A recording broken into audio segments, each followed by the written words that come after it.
What's up, you guys? It's Perry the Entertainer back again for another video. In this video, we're going to be bringing back one of my old series that I have had on this channel for a while. I think the last time I actually did it was like 3 years ago.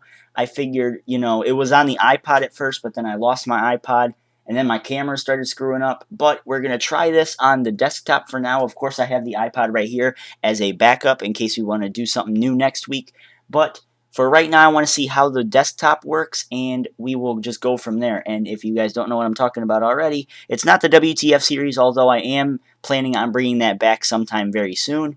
No, it is the Smackdown spoiler series that I used to do, where I would talk about the Smackdown spoilers, and of course, you'd be watching them at your own risk. I hope you guys watch, or I hope you guys wait until at least Friday, unless you guys do want to know what's going on. Then I'm glad you clicked on the video. Make sure you hit that subscribe button down there.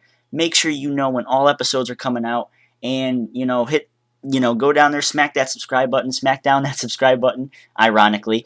But let's get right down to business here. We had Lillian Garcia coming out singing the Canadian national anthem to kick off SmackDown. Of course, they're in Ottawa, so they're going to be singing some the Canadian national anthem instead of the American one, of course. And speaking of anti-American, we got Lana and Rusev opening SmackDown by coming to the ring for an anti-Canadian promo. Roman Reigns comes through the crowd to a big pop. It's funny, he played in the CFL, so they're probably not going to even mention that, but I just thought of that off the top of my head. Reigns cuts a promo saying he won't be crushed. Lana says Reigns should be afraid. Reigns says, "You're telling me to be afraid." Things get heated, but referees get in between them before they start fighting. I'm assuming Roman Reigns' new gimmick is, I guess, to let his, fists do the talking for him, because we had almost the exact same thing, only have Rusev in place for Kane. We had the same thing happen on SmackDown, or on this past episode of Monday Night Raw as well. So, of course, these two are going to be main eventing SmackDown tonight, so let's see what is going to happen between these two. These two are probably, these two are the future of the WWE. Of course, we got the number 2 babyface in the company in Roman Reigns, of course, number 1 being John Cena. And then we have Rusev, who, like I've said numerous times, is being played off as kind of like the Umaga. He's the international super heel. He's supposed to kind of, he's been beating all these jobbers. He's beating them down so bad to make the main eventers look like they're supposed to be fearing him and everything. And then when Rusev does get that high, he's going to lose to Cena, and then that's when the decline of everything goes. But we'll see what WWE has planned for Rusev in the future. Maybe he is feuding with John Cena. Who knows? We got Cameron and AJ Lee up next. Cameron tries to walk out, but Naomi comes out from behind and throws her back into the ring. AJ wins with a Shining Wizard. Naomi and Cameron have a stare down. I hope this does not bring Naomi and Cameron into the the Divas Championship picture, because we already have a clusterfuck kind of going on with AJ and Paige right now, and nobody knows what the hell's what. I guess AJ's coming back as the face, and Paige is coming in as the heel. We had a double turn 2 weeks ago, and now we have Cameron turning heel. And God, please God, if Cameron wins the Divas Championship, I swear I think I'm going to start drinking, because just that'll be a better replacement than having Cameron as the damn champion. She can't wrestle. I don't know what the hell the bomb.com is. Hey, we're on this. Let's see what the hell the bomb.com is. Let's see. The bomb.com. Oh, I already looked it up. Look at that. Let's see. I don't know what the hell this is. Okay. Of course, we got all that shit going on. Let's see. What is the bomb.com? The bomb.com. Yeah, this is happening, folks. This is live. Let's do this. The bomb.com has been sold. Ah, I'm sure Cameron bought it with the money she wishes she had. Renee Young interviews Randy Orton. Orton says he doesn't care what Roman Reigns thinks. All he thinks about is what's best for business. Orton says he's going to introduce Chris Jericho to the Legend Killer tonight. Ooh. We haven't seen the Legend Killer in a long-ass time. Maybe they are planning on bringing Orton back as a Legend Killer. I mean, he's kind of ended every legend already. Jericho even had the match with the Legends a couple years ago. So if anybody's really the Legend Killer, I guess it is Chris Jericho. But he's in the feud with Bray Wyatt, and of course that's going to be going to play a factor in the night tonight. It's going to be playing a factor in SummerSlam in general. Maybe something with Battleground. We don't know. Adam Rose comes out with Summer Rae. Rose versus Fandango's up next. Layla and Summer start fighting outside of the ring, just like they have for the last 2 months or whatever. As soon as the match starts, Fandango eventually goes to split them, but gets counted out, so Rose ends up winning. Fandango argues with the referee as Rose celebrates. Rose comes from behind and hits the party foul. Okay. That's... what the hell? What's a party foul? I don't know what that is. But anyway, I was high on Adam Rose. I still kind of am. But the fact that he hasn't been consistently built up on Raw and SmackDown, he was having the program with Swagger, and then I guess he was fighting Damian Sandow, which was his best matches on the main roster. And then he had that thing with Santino, that adult drinking infomercial, commercial looking thing that they had on Raw the other day. And then we haven't seen him since, so I don't know if maybe WWE is down on him, if something's wrong. Maybe they brought him up too early, because remember, this is kind of a new gimmick. They didn't try really any of this in NXT. He had maybe one match down in NXT, so let's see what happens next. Heath Slater comes out next to a pop, and Titus O'Neil joins him. WWE Tag Team Champions, the Usos, are out next for a non-title match. The Usos get an easy win. Byron Saxton interviews the Usos in the ring. Our correspondent said it was a very boring try at comedy by the Usos. Doesn't really surprise me.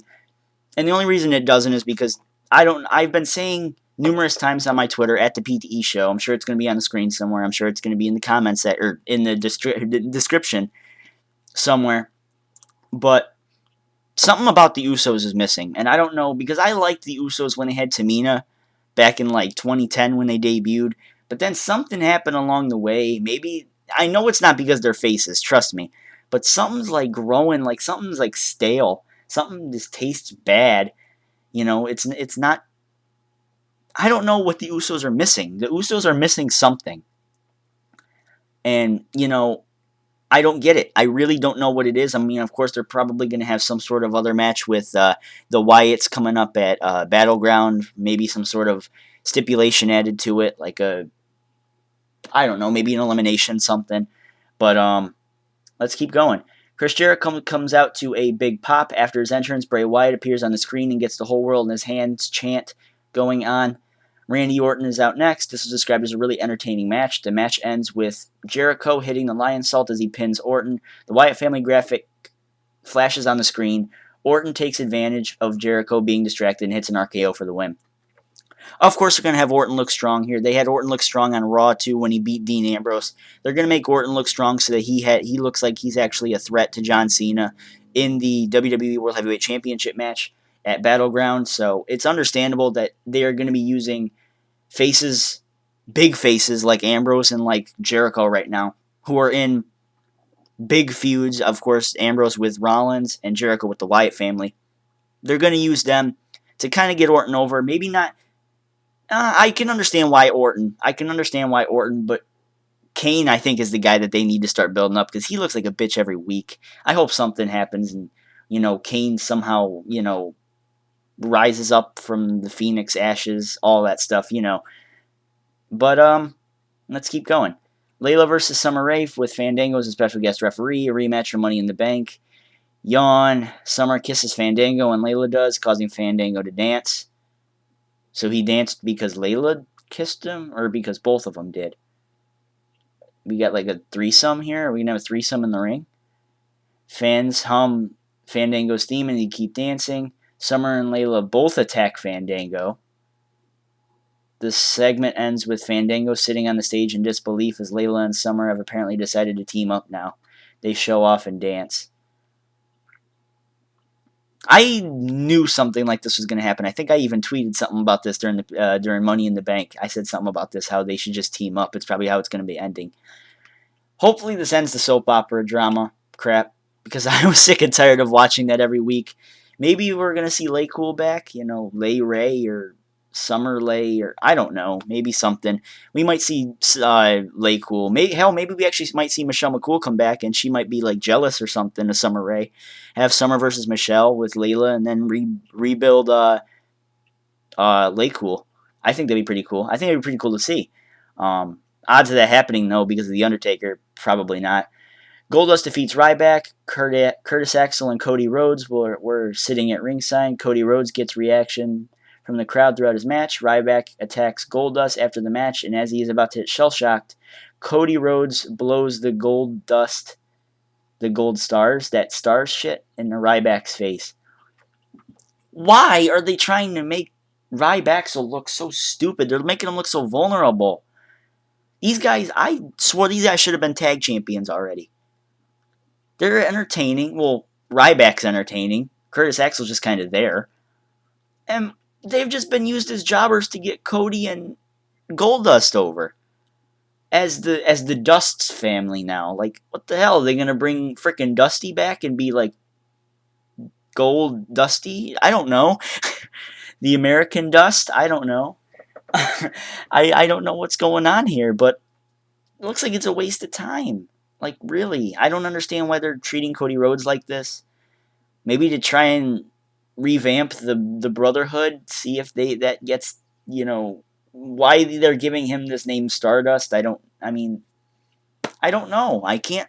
I'm trying to find the good in Cody and Goldust at this point, but I just can't. I can't find any good in this. It's gonna devalue Cody's career, and when he wins, or if he wins the world title at this point, I'm gonna say if, because God forbid they give him to him now.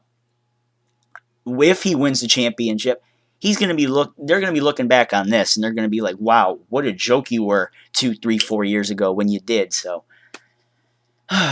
it's a waste of time. I don't know why. Bo Dallas versus Diego and El Torito in a handicap match. Oh, the Bo streak is on the line.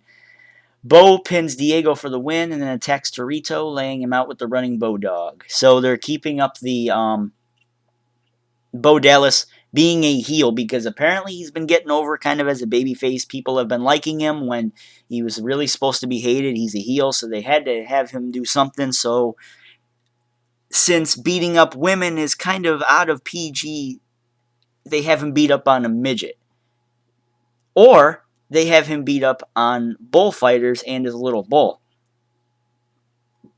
That's the gimmick out of this, guys. That's what's going on right there.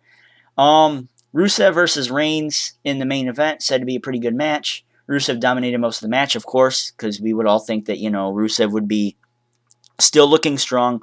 And him looking strong against Roman Reigns definitely says something about what WWE is going to be planning for him in the future.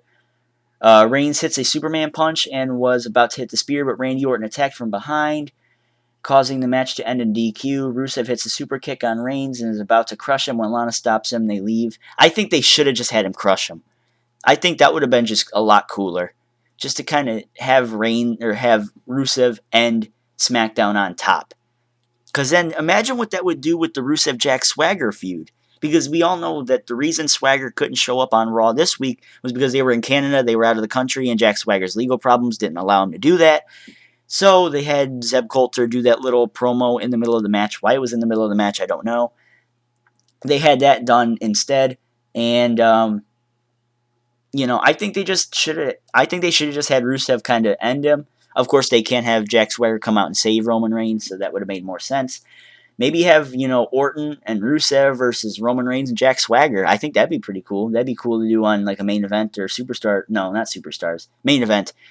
Orton waits for Reigns to get up and hits the RKO. Oh, he did hit the RKO. Orton goes to spear Reigns. What? But Reigns gets up and spears him first. So he hit the RKO. I'm confused. So he RKO'd him, then went to spear him.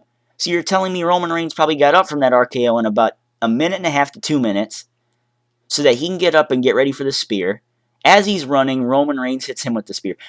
So Roman ends SmackDown on top again, like they have the last month and a half. Okay, makes more sense. All right, so I guess that's all they got for SmackDown this week. Off of what I'm reading, am I interested? Not really. I mean, I'm kind of interested to see the Jericho-Orton match, which they said was pretty good. I'm interested to see how Rusev and Roman Reigns is going to end. And that's about it. I don't really see anything else that's kind of interesting that really catches my attention. But anyway, Let me know what you guys thought down in the comment section below. I am out, Perry the Entertainer, signing out. Until next time, peace.